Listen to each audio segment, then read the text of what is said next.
Donald ট্রাম্পকেও manage করে ফেলেছেন professor doctor Mohammad Yunus. Doctor ইউনুসকে আমেরিকার গ্রিন সিগন্যাল। দর্শক, সারা পৃথিবী থেকে except India professor doctor Mohammad Yunus green signal পাচ্ছেন। গ্রিন সিগন্যালটা কি? গ্রিন সিগন্যালটা হচ্ছে, স্যার আপনি 5 বছর ক্ষমতায় থাকুন, বাংলাদেশ সংস্কার করুন। এখন এটা সরাসরি কেউ বলবে না, কিন্তু বিভিন্ন কর্মকাণ্ডে সেটা স্পষ্ট হচ্ছে, অথবা সেই ধরনের গ্রিন সিগন্যাল দিচ্ছে। তো দর্শক,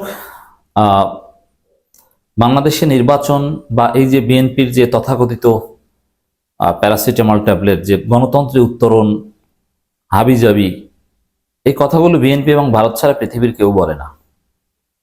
সবার মত একটাই, সবার গ্রিন সিগন্যাল এটাই যে প্রফেসর ইউনুস মোট 5 বছর ক্ষমতায় থাকুক, কোনো সমস্যা নেই। 5 বছর রাষ্ট্র সংস্কার করুক, তারপরে নির্বাচন দিক। এজন্যে বাংলাদেশের বিরুদ্ধে নানান অপপ্রচার চালিয়ে কেউ কেউ নির্বাচন দাবি করছে, যে এই যে বাংলাদেশের অবস্থা ভালো না, অতএব নির্বাচনের কোনো বিকল্প নেই। কিন্তু না, কোনো অপপ্রচারে লাভ হবে না। ডক্টর ইউনুসের মাধ্যমে ডোনাল্ড ট্রাম্পও ম্যানেজড হয়ে গিয়েছে, বরং তুলসী গ্যাবার্ড নিজেই এখন বেকায় দেয় একটু অপপ্রচার চালিয়ে। সেটা তো আগেই বলেছি দর্শক, তুলসী গ্যাবার্ড যে বক্তব্য দিয়েছিলেন, সেই বক্তব্যের সাথে ইউএস স্টেট ডিপার্টমেন্ট এক নয়, বরং বাংলাদেশের প্রতি তারা সন্তুষ্ট, এটা আনুষ্ঠানিকভাবে জানিয়েছে। তুলসী গ্যাবার্ড কট। মজার বিষয়, ওই তুলসী গ্যাবার্ডের সুরে কথা বলেছিলেন তারেক রহমান নিজেই। তারেক রহমান কয়েকটা শব্দ প্রয়োগ করেছেন এই গত তুলসী গ্যাবার্ডের সেই বিতর্কিত বক্তব্যের পর। অসাম্প্রদায়িক বাংলাদেশ গড়বে, এই অসাম্প্রদায়িকতা এটা হিন্দুত্ববাদী শব্দ। এটা বাংলাদেশি, বাঙালি মুসলমান বা বাঙালি পলিটিক্যাল কালচার, এমনকি ওয়েস্টেও আপনি দেখবেন না এই অসাম্প্রদায়িকতা বা এগুলো নেই, এসব শব্দ ব্যবহার করে না। এটা হিন্দুত্ববাদী শব্দ। এটা বিএনপি কোনোদিন এই অসাম্প্রদায়িক বাংলাদেশ বা এইসব ফালতু কথা বলতো না। এটা বলতো আওয়ামী লীগ, বাম, সিপিবি এরা। এখন সেই ভারতের আবিষ্কৃত অসাম্প্রদায়িক বাংলাদেশ গড়ার ঘোষণা দিচ্ছেন তারেক রহমান তুলসী গ্যাবার্ডের ওই বক্তব্যের পর। এবং বাংলাদেশে ধর্মীয় উগ্রবাদ দেখে, বাংলাদেশে ধর্মীয় উগ্রবাদ রুখতে হবে এবং মৌলবাদীরা যেন ক্ষমতায় আসতে না পারে সে বিষয়ে সজাগ থাকার আহ্বান জানাচ্ছে বিএনপি। যে ধরনের শব্দ বিএনপি কোনোদিন বলেনি, এগুলো ভারতীয় এবং হিন্দুত্ববাদীদের শব্দ, আওয়ামী লীগ বামদের শব্দ, রাজনৈতিক পরিভাষা। কিন্তু এগুলো বলে লাভ হয়নি, বরং তুলসী গ্যাবার্ড নিজেই কট। প্রফেসর ইউনুস ডোনাল্ড ট্রাম্পকেও ম্যানেজ করে ফেলেছেন, কোনো সমস্যা নেই, কিচ্ছু হবে না। কিসে ম্যানেজ করেছেন? যে গ্রিন সিগন্যাল, যে স্যার আপনি 5 বছর ক্ষমতায় থাকতে পারেন, এটা কিন্তু বলবেন, এটা আমাদের ব্যাখ্যা।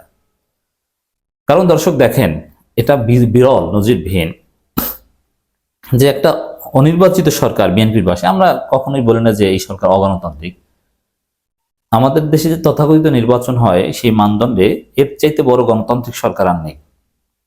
কারণ হিউজ পপুলার ম্যান্ডেট এই সরকারের প্রতি আছে, একটা গণবিপ্লবের মধ্য দিয়ে এই সরকার গঠিত হয়েছে। এর চাইতে বড় পপুলার ম্যান্ডেট আর হতে পারে না। তা আপনি দেখাতে পারবেন না পৃথিবীর কোথাও যে একটা সরকার, যারা ওই অর্থে নির্বাচিত না, পপুলার ম্যান্ডেট থাক, কিন্তু তারা 90 দিনের পর একটা ইনডেফিনিট মেয়াদে ক্ষমতায় থাকছে, আর সবাই বারবার তার উপর পূর্ণ সমর্থন পুনর্ব্যক্ত করছে। কেউ নির্বাচন দিয়ে তথাকথিত গণতন্ত্রে উত্তরণের কথা বলছে না, বরং স্বাভাবিক সম্পর্ক এগিয়ে নিয়ে যাওয়ার কথা বলছে। এটা বিরল। দেখেন, এখানে ডক্টর ইউনুস স্যার অন্য কেউ হলে বা অন্য সময় হলে, বা যুক্তরাষ্ট্রের এর আগের বাংলাদেশের স্বাধীনতা দিবস বা নানান দিবসে যখন পৃথিবীর বিভিন্ন দেশের রাষ্ট্রপ্রধানরা শুভেচ্ছা জানিয়েছে, তখন গণতান্ত্রিক বাংলাদেশের কথা বলতো, অথবা এই সাম্প্রদায়িক সহিংসতা মুক্ত বাংলাদেশের কথা বলতো, স্মরণ করিয়ে দিত যে এই জায়গাগুলো যেন সমাধান হয়, প্রত্যাশা করত।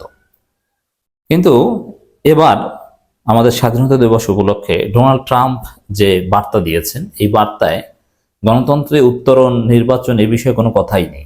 কি কথা আছে? ডক্টর ইউনুসকে ব্ল্যাঙ্ক চেক দেওয়ার কথা আছে। মানে ডক্টর ইউনুস নির্বাচিত সরকারে যাইতেও বড় কিছু, তার সাথে সবকিছু চলবে, দীর্ঘমেয়াদী সম্পর্ক হবে। এই সরকারকে সমর্থন না করলে কেউ এই সরকারের সাথে দীর্ঘমেয়াদী কোনো প্রজেক্টে যায় না, কিন্তু দীর্ঘমেয়াদী প্রজেক্টে সবাই যাচ্ছে, আসছে, বিনিয়োগকারীরা আসছে, বিনিয়োগের একটা বড় ফ্লো আমরা দেখতে পাচ্ছি বাংলাদেশে, যেটা কিছুদিন পর দৃশ্যমান হবে। এর মানে আনোয়ার ইব্রাহিমের বার্তা দেখেছেন পূর্ণ সমর্থন। এই আমাদের স্বাধীনতা দিবস উপলক্ষে যত বার্তা সবগুলোর অর্থ প্রফেসর ইউনূসকে পূর্ণ সমর্থন। ডোনাল্ড ট্রাম্পের বার্তাটাও এক ধরনের গ্রিন সিগন্যাল, যে বাংলাদেশ নিয়ে ভারতের কথায় বা মোদির কথায় কোনো ডিস্টার্ব ডোনাল্ড ট্রাম্প করবে না, কোনো সমস্যা নেই, সব ঠিক আছে, ডক্টর ইউনূস আপনি এগিয়ে যান, আপনাকে আমরা সমর্থন করি। ডোনাল্ড ট্রাম্পের বার্তার অর্থ এটাই। আমরা একটু বার্তাটা দেখি। স্বাধীনতা দিবসের শুভেচ্ছা সম্পর্কে আরো গভীর করা বার্তা ট্রাম্পের। এখন এই ডক্টর ইউনূসের সাথে এই সম্পর্ক আরো গভীর করতে চায়, বুঝতে পারছেন। বাংলাদেশের স্বাধীনতা দিবস উপলক্ষে অন্তর্বর্তী সরকারের প্রধান উপদেষ্টা অধ্যাপক মোহাম্মদ ইউনূস এবং বাংলাদেশের জনগণকে শুভেচ্ছা জানিয়েছেন যুক্তরাষ্ট্রের প্রেসিডেন্ট ডোনাল্ড ট্রাম্প। এখন ভারতের মতো আকিদার হলে তো বাংলাদেশের জনগণকে শুভেচ্ছা জানাতো, আলাদাভাবে ডক্টর ইউনূসকে শুভেচ্ছা জানানোর প্রয়োজন হতো না, কিন্তু আলাদাভাবে প্রফেসর ইউনূসকেও সমর্থন জানাচ্ছে। মানে প্রফেসর ইউনূসের ইমেজ বিল্ডিং করছে, তার প্রতি রিকগনিশন শো করছে, এটা গ্রিন সিগন্যাল। বাসও সে তথ্য জানিয়েছে। প্রতিবেদনে ট্রাম্পের বার্তা উদ্ধৃত করে বলা হয়েছে, আমেরিকার জনগণের পক্ষ থেকে আমি আপনাকে এবং বাংলাদেশের জনগণের স্বাধীনতা দিবসের শুভেচ্ছা জানাচ্ছি। বাংলাদেশের এই পরিবর্তন গণতন্ত্র, অর্থনৈতিক অগ্রগতি এবং উন্নত নিরাপত্তার সক্ষমতা করে তোলার সুযোগ এনে দিয়েছে। এই যে পরিবর্তন, মানে গণ অভ্যুত্থান বা গণবিপ্লব, এটাকে কিন্তু একটা অ্যাপ্রিসিয়েশন ট্রাম্পের পক্ষ থেকে আছে। এটাই হচ্ছে যে ট্রাম্প ম্যানেজ করেছেন, ডক্টর ইউনূস ম্যানেজ করেছেন এবং যুক্তরাষ্ট্রের পূর্ণ সমর্থন আছে। বাইডেন সরকার চলে যাওয়ার পর ট্রাম্প আশায় মৌলিক কোনো পরিবর্তন হয়নি। আমি আত্মবিশ্বাসী যে আমরা আমাদের দ্বিপাক্ষিক অর্থনৈতিক উন্নয়নকে এগিয়ে নিয়ে যেতে পারবো এবং আমাদের সম্পর্ক আরও সুদৃঢ় হবে। পাশাপাশি এশীয় প্রশান্ত মহাসাগরীয় অঞ্চলে নিরাপত্তা জোরদারে আমরা একসঙ্গে কাজ করব বলছেন মার্কিন প্রেসিডেন্ট।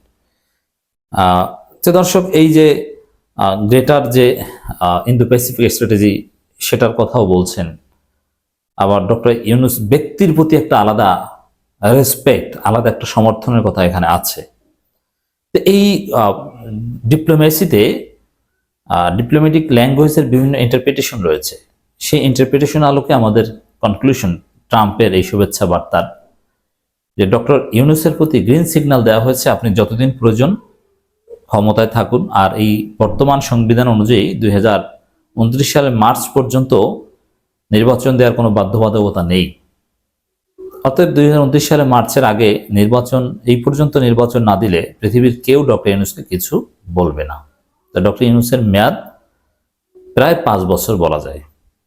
এখন যদি তিনি চলে যান দ্রুত নির্বাচন দিয়ে, দ্যাটস ডিফারেন্ট, কিন্তু চাইলে তিনি থাকতে পারেন। জনগণ চায়, বিশ্ব চায়, আমরা চাই।